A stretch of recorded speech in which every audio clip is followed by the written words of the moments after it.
It's Tuesday morning of February 13th, 2018. The United States of America is in a diplomatic crisis with North Korea. The subject comes up at a class, Multicultural Communication, at my remarkable new community college in Tacoma, Washington. We've been presented with a situation which typically American media has depicted as a simple matter of right and wrong. And it really isn't that simple. When American media starts backing American military pretensions, common sense, wisdom, learning, knowledge, and the safety of people all go by the wayside. Clearly, this isn't good. When we look at North Korea, we are expected to see a society that is very different from our own. One that we think is incomprehensible. How could people accept living that way, we're told to think? To me, they look like brilliant, moving, talented, hard-struck people who are in great need of understanding and intervention in the sense of our reforming the way that we look at them. Clearly, their devotion to their leaders is something that has potential to bring peace, because if the people were told by their leaders, it's okay now, we don't have to hate the others anymore, because they don't have to be afraid of us anymore. The people would say, yes, dear leader, and conform without expectation. However, in the meantime, we're faced with feelings of intransigence in a society that we perceive as being enslaved to their leaders. Now, before talking about North Korea and this perception and how what happened there did happen, I'd like to go into the question of whether we are really so different. True, we have more wealth and money. Therefore, our terrible prison culture, where people have been known to be boiled to death in the showers because the guards don't like them, maybe it's a little bit better in that they can get a square meal and they don't have to eat mice. But if we were as poor as they are, conditions here would be no better. I myself was taken out as a child and tortured. I was given a nerve agent. I was held hostage. The people of the city of Pittsburgh, segregationist people, as well as grudging, mean, black power people, looked at me as someone who they feared because my father was chair of philosophy of education, might become an enlightened and illuminating presence among them. They decided to give me special treatment. They subjected me to not one but two Holocaust simulation experiments. I was gassed, I was left deaf, I was left with neurological injuries, and then they contracted to slander me. And throughout all of this time-consuming, life-destroying mistreatment, not only did they lie to my face and deny it, but they worked with British rock stars in the operation. Now, when Peter Gabriel was making a nuisance of himself in my life, I had dated J.P. Morgan's granddaughter, Ann Mitchell. And Peter Gabriel's secretary, Amanda Harcourt, had said something about name-dropping Joni Mitchell. I don't like Joni Mitchell. It wasn't a name drop, it was just another name. But they were constructing this idea of a fan, and therefore I could be abused. They had their own fans saying how they wished that they could be tortured by Peter Gabriel. castrated by Paul McCartney.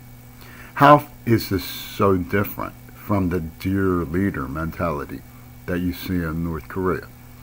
You cannot speak to anybody. Not one of my friends can comprehend that I, someone they know and have known for a long time, was tortured and am slowly being put to death by these British rock stars with big names like King Crimson.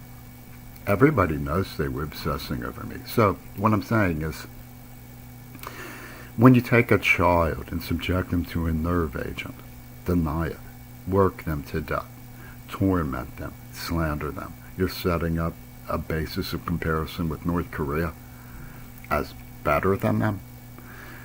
You see, what happened in North Korea is that the Japanese, who were absolutely horrible in those days, invaded them and killed the best people they had.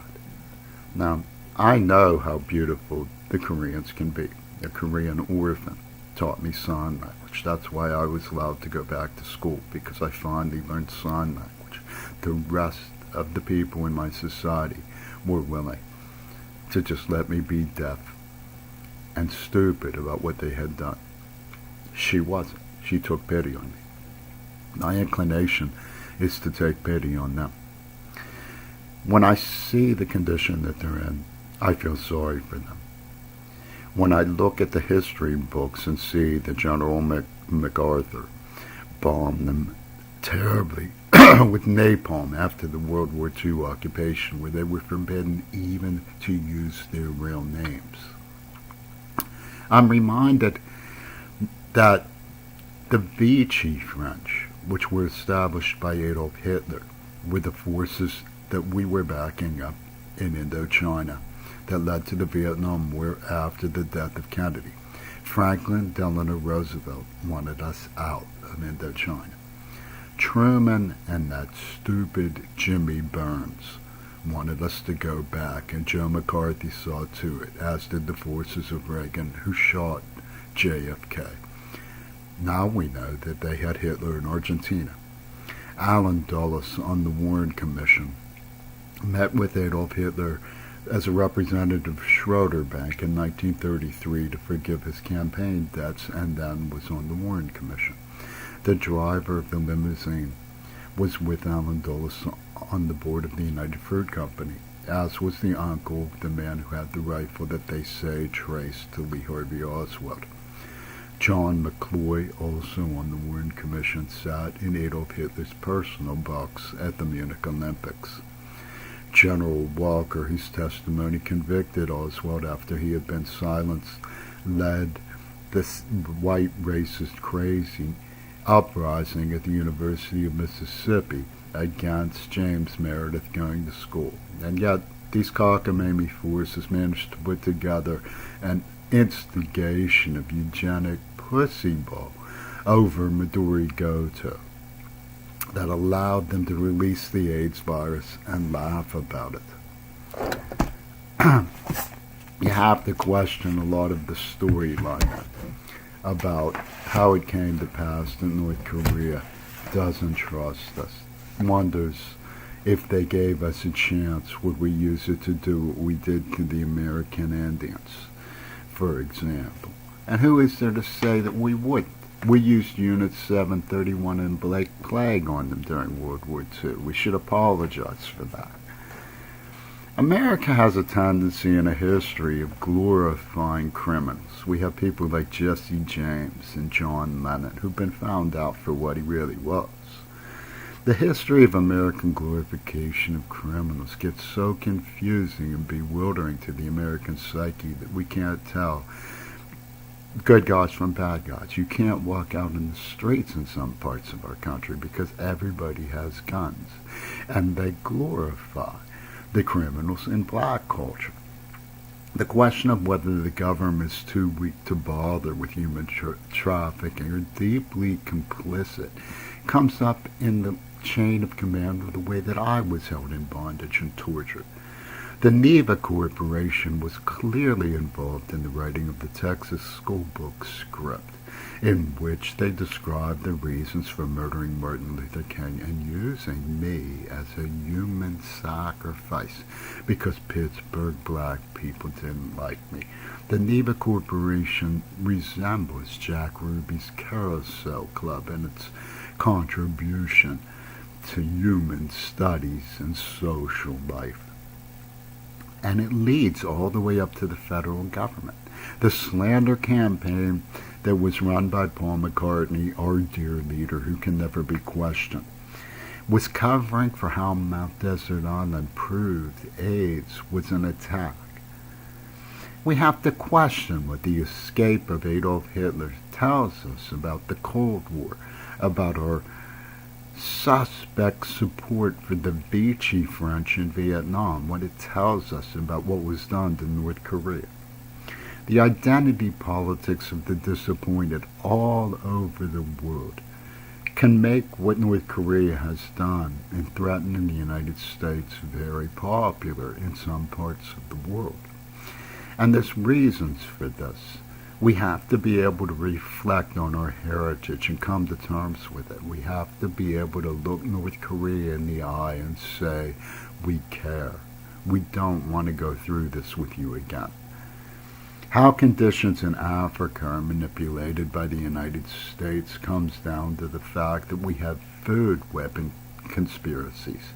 People using food as a weapon has prevented famine relief. There are areas in the Middle East where we have strong allies like Israel, where the children of the other side cannot get clean water. May I ask you, what in the name of humanity has come of our thinking processes?